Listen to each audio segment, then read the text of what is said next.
You were hired to help the boy speak, not teach him to hide behind his hands. Daniel Sterling stood in the playroom of the Beacon Hill mansion. Hannah Reed looked at Noah, who was pressing both hands against his chest, and answered, "Noah's hands are not a place for him to hide. They are how he is asking for help." Daniel fired her immediately. Victoria Hale placed the therapy report on the table. According to the document, sign language was reinforcing Noah's pathological silence and preventing him from speaking again. Hannah looked at Daniel. "Did you ask Dr. Maya directly?" "I do not need you teaching me how to care for my son." On the staircase, Noah ran after her. He repeatedly raised his hands and signed, "Do not go?" But Daniel did not understand. Victoria held the boy by the shoulders and said it was only agitated behavior Hannah had created. Hannah did not want their final moment to become a struggle. She knelt at Noah's eye level, placed a hand over her heart, then pointed toward him. When she collected her coat, she quietly slipped a sign language card inside his favorite book. Written on it were the words, "Your truth deserves to be heard." 3 weeks earlier, Hannah had arrived after several caregivers had given up. Noah was 8 years old. He could hear and understand. But since his mother's death, he had been almost unable to speak whenever he felt stressed. People described him as defiant because he often hid beneath Laura's piano. On her first day, Hannah found Noah curled beneath the instrument. She did not pull him out, overwhelm him with questions, or promise that everything would be fine. She sat several steps away and placed 2 cards on the carpet. "Be alone" and "Need help." Noah watched her for a long time, then touched the card that said, "Be alone."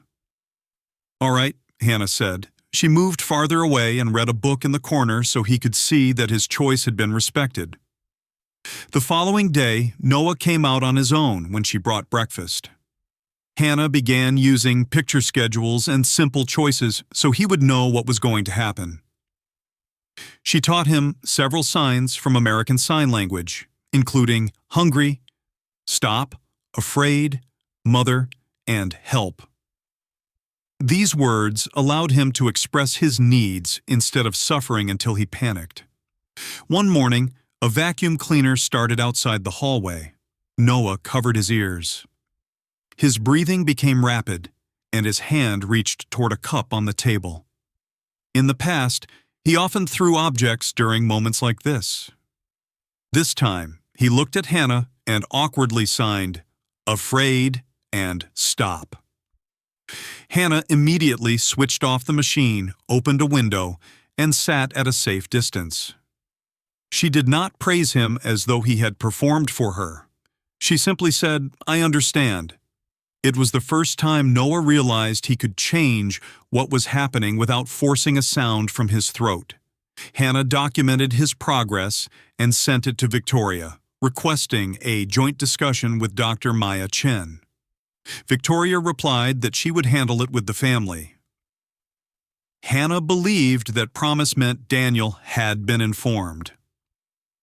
During the next therapy session, Dr. Maya observed Noah using picture cards, signs, and occasionally a short spoken word when he felt safe. She made it clear that signing was not required to replace speech. It was one part of a communication system using several methods. "Do not make speech a condition for Noah to receive attention," she warned. The goal is to help him communicate, not force him to prove that he has recovered. During the following days, Noah repeatedly drew a blue box beside the piano. In every picture, the shadow of a woman stood nearby. Hannah did not ask, "Did Victoria take the box?" She placed the drawing in front of him and asked, "Do you want to tell me more, or do you want to stop?" Noah chose to continue. He signed separate words one at a time. Mother. Box. Victoria. Cell. afraid. Hannah recorded the signs in their exact order. She did not rearrange them into an accusation. What concerned her was that Noah used Victoria's name and the idea of selling, even though Hannah had never taught him to combine those words into a sentence. When Noah overheard Victoria speaking on the telephone about selling the Laura Sterling Center, he panicked, clutched the drawing, and hid beneath the piano. Hannah asked Victoria to attend the next therapy session so Noah could communicate in a professional setting. For several seconds, the gentleness disappeared from Victoria's face. She understood what the boy was referring to faster than anyone else, but instead of agreeing, Victoria accessed the Foundation's records after Dr. Maya had signed them. She changed the recommendation and told Daniel that Hannah was planting false memories in Noah's mind. She also showed him an edited video. It included only the moments when Hannah repeated the signs for Victoria and box, while removing the part showing Noah using them first. Daniel was preparing for a meeting about selling the Laura Sterling Center.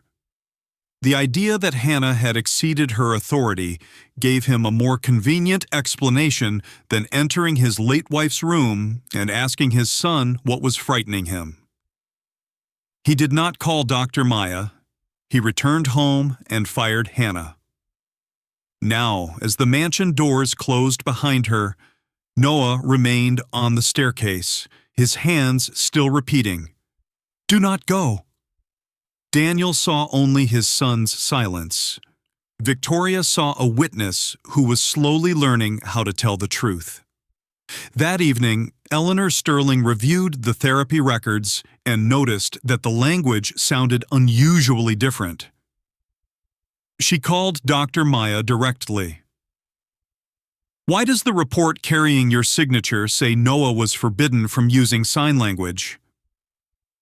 The other end of the line remained silent for several seconds. "Because I never wrote that."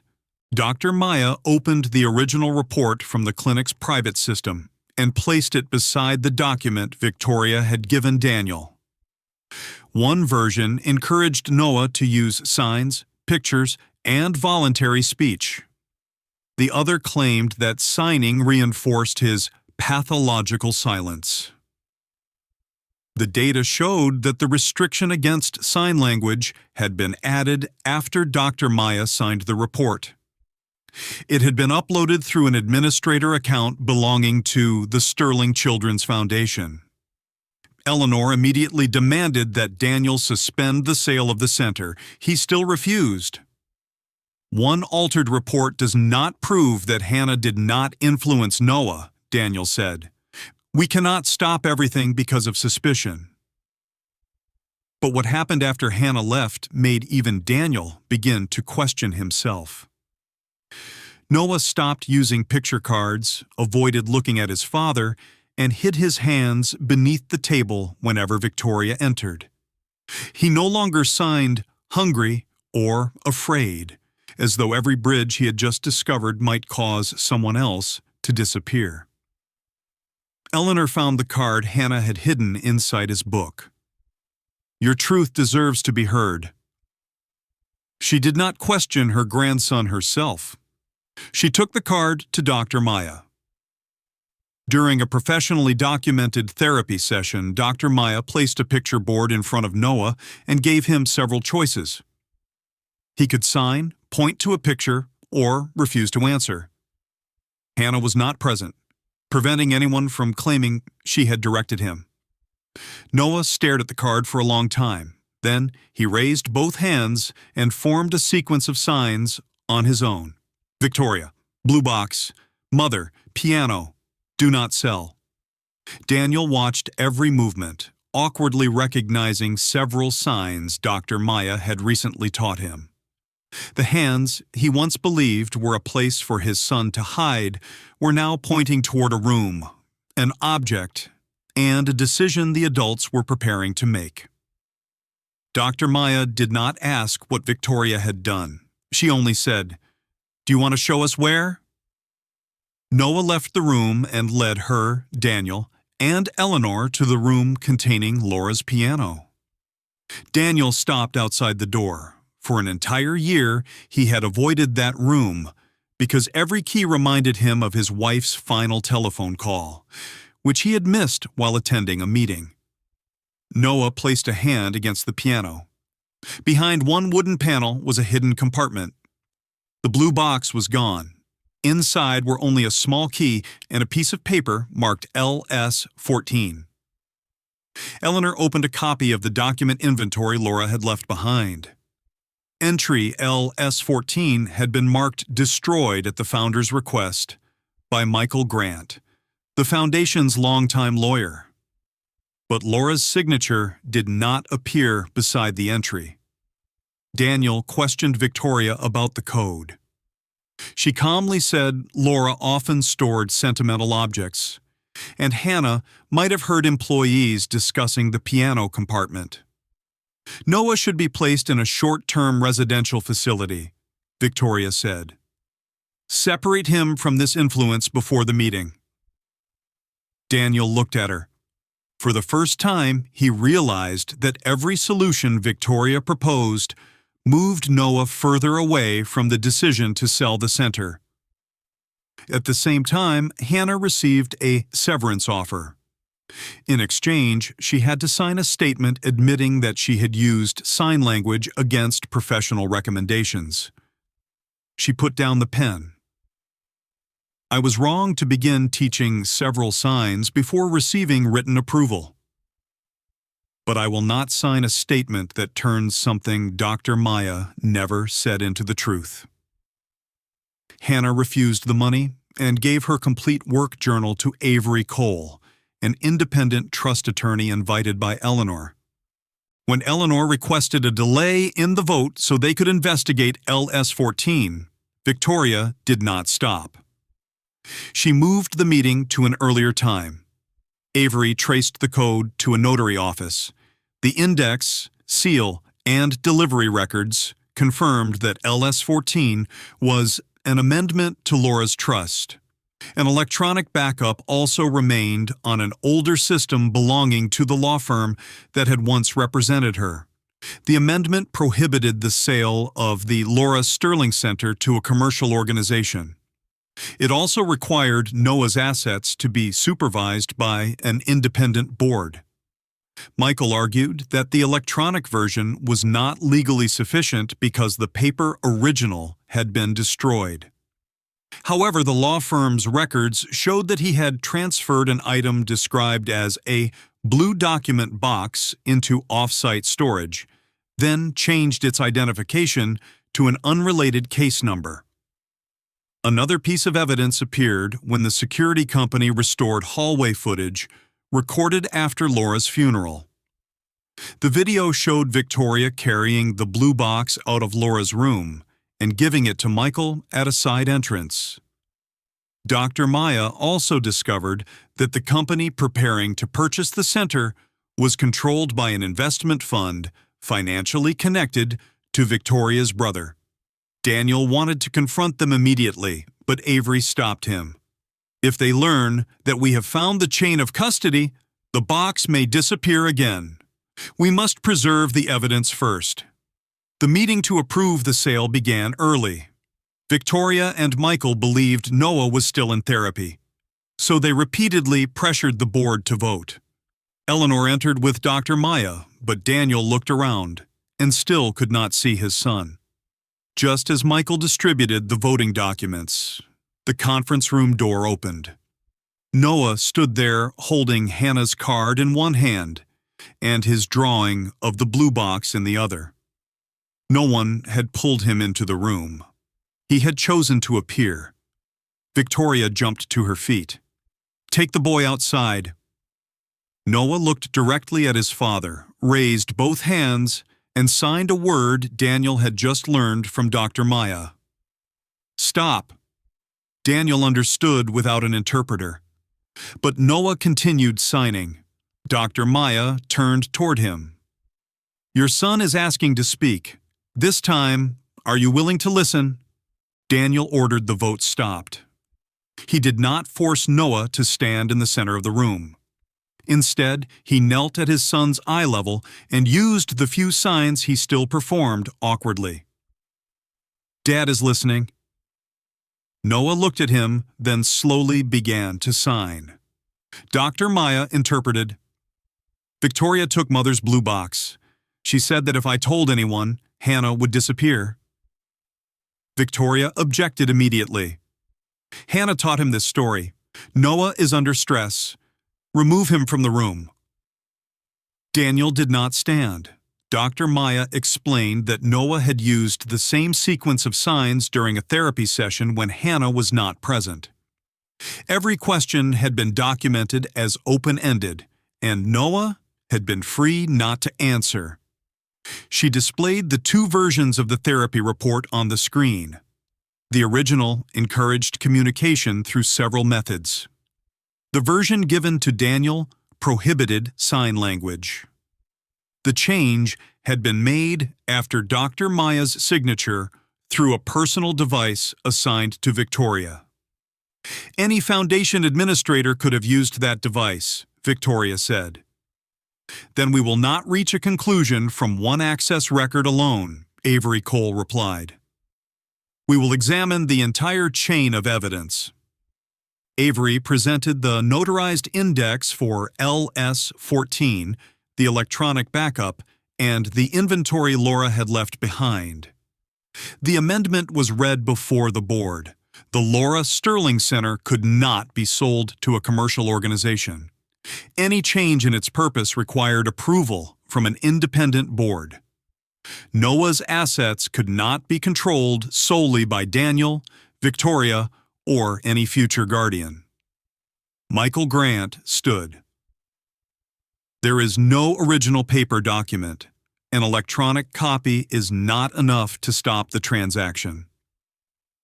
Avery played the hallway recording showing Victoria carrying the blue box out of Laura's room after the funeral and giving it to Michael at a side entrance.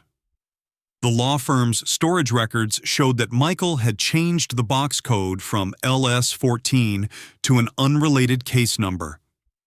The key found behind the piano also matched the type of lock described in the custody record. An evidence preservation order had been sent to the storage facility before the meeting began. The box was secured, and an independent investigator recovered the original notarized document from inside.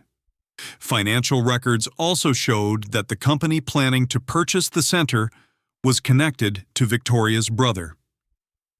Michael would receive a large fee if the sale was completed. Daniel looked at the family's longtime lawyer.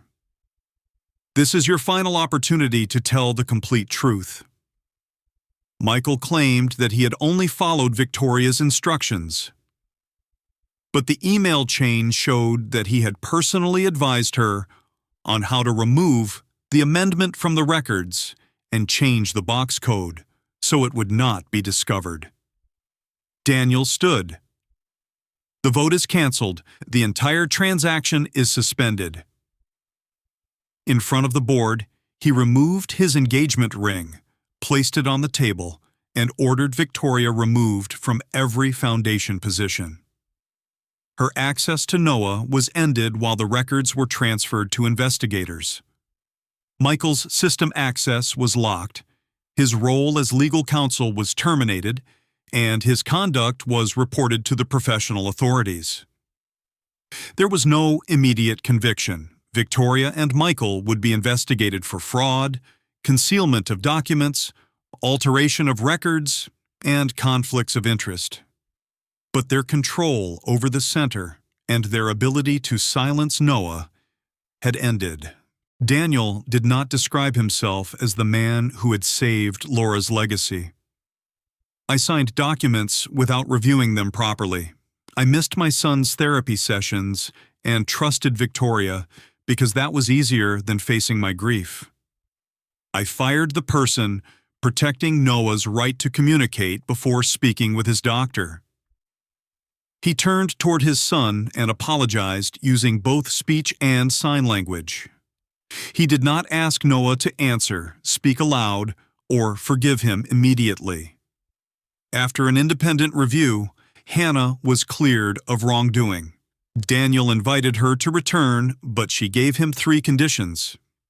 She would work as part of a team supervised by Dr. Maya. Every communication method would follow a written plan, and no single caregiver would ever become Noah's exclusive voice. Daniel accepted. Hannah received the wages she had lost, not money offered in exchange for silence.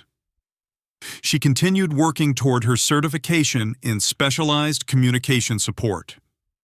The Sterling Foundation opened a free program offering communication through several methods for children with speech difficulties, hearing loss, or trauma.